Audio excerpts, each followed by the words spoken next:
Bidding wars have been a trademark of the real estate market the past couple of years. It's been highly competitive, but the market is starting to shift. What are we seeing at this point? We'll go over that plus new economic information in this week's episode of The Bottom Line.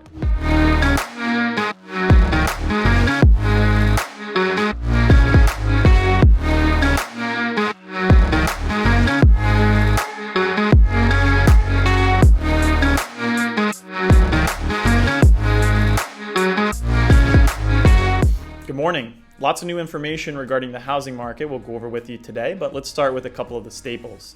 So mortgage interest rates have moved slightly lower from an average of 5.47% to 5.45% on a 30-year fixed rate. This is 2.4% higher, though, than the same time last year. So year over year, as we all know, there's been a significant increase in interest rates.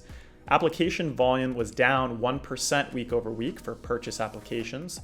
That puts us down 18% year over year. Important information to keep an eye on a weekly basis.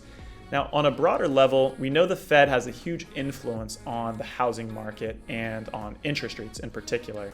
So we recently got information from the minutes that were released from their most recent meeting at the end of July.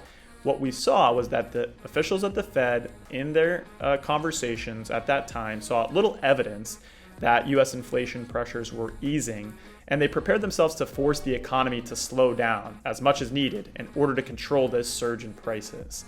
So without explicitly hinting at a particular pace of coming rate increases, they did show their commitment to raising rates as high as necessary in order to bring inflation under control, and acknowledge that they would need to create less spending and lower overall growth in order for that to happen. So interesting information to see the direction the Fed's heading in, and they're really intent on their mission to fight inflation. What will be important for us to keep an eye on is, do they overcorrect? The Fed has a history of looking in the rearview mirror at the data that they have from our recent past, making changes based off of that, and in some cases overcorrecting. So it'll be interesting to see what that looks like, and it's very important in how it relates to the housing market. So we'll keep you up to date on what happens there. Now, another important piece we want to look at is where are we at currently with the buyer side demand. And Jake, tell us a little bit specifically when it comes to bidding wars and new listings, what are we seeing at this point? Yeah, thanks, Kyle. Well, bidding wars has really been the name of the game for the last couple of years.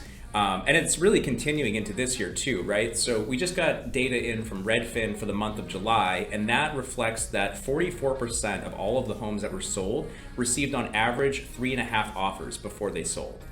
Now, this is actually quite a bit less than where this bidding war demand peaked in January of this year, where 70% of homes were selling in a bidding war. To have a market where still half of the homes that are selling are still receiving multiple offers is pretty crazy. When you compare that to data we have from just a couple of years ago, in 2019, only 10% of homes were sold in multiple offer situations. Now, while rates are higher, ultimately, consumers still have to make a choice. You can either buy or you can rent. And to that end, year over year rent expenditures just came out, and they are up in the month of June 13.9%. So let's turn that into some actual dollars. If you're paying the median rent in Dover, New Hampshire of $1,650 per month, that means when you go to renew that lease, your expense for rent is going to go up by $229.35. When you combine that with inflation, which is running rampant and touching basically every aspect of everyone's life, from gas to groceries, you can really see that people are still willing to compete for that dream of home ownership, where at least with a 30-year fixed rate mortgage, you can lock in a huge portion of your housing expense, comparing that to renting, where we're seeing double-digit increases year over year. Yeah, that's a really important point to keep in mind. Thank you, Jake. And those are the kinds of pieces of information we want to bring to you by watching this series to inform the clients that you're working with and have some counter information to some of the headlines that are out there.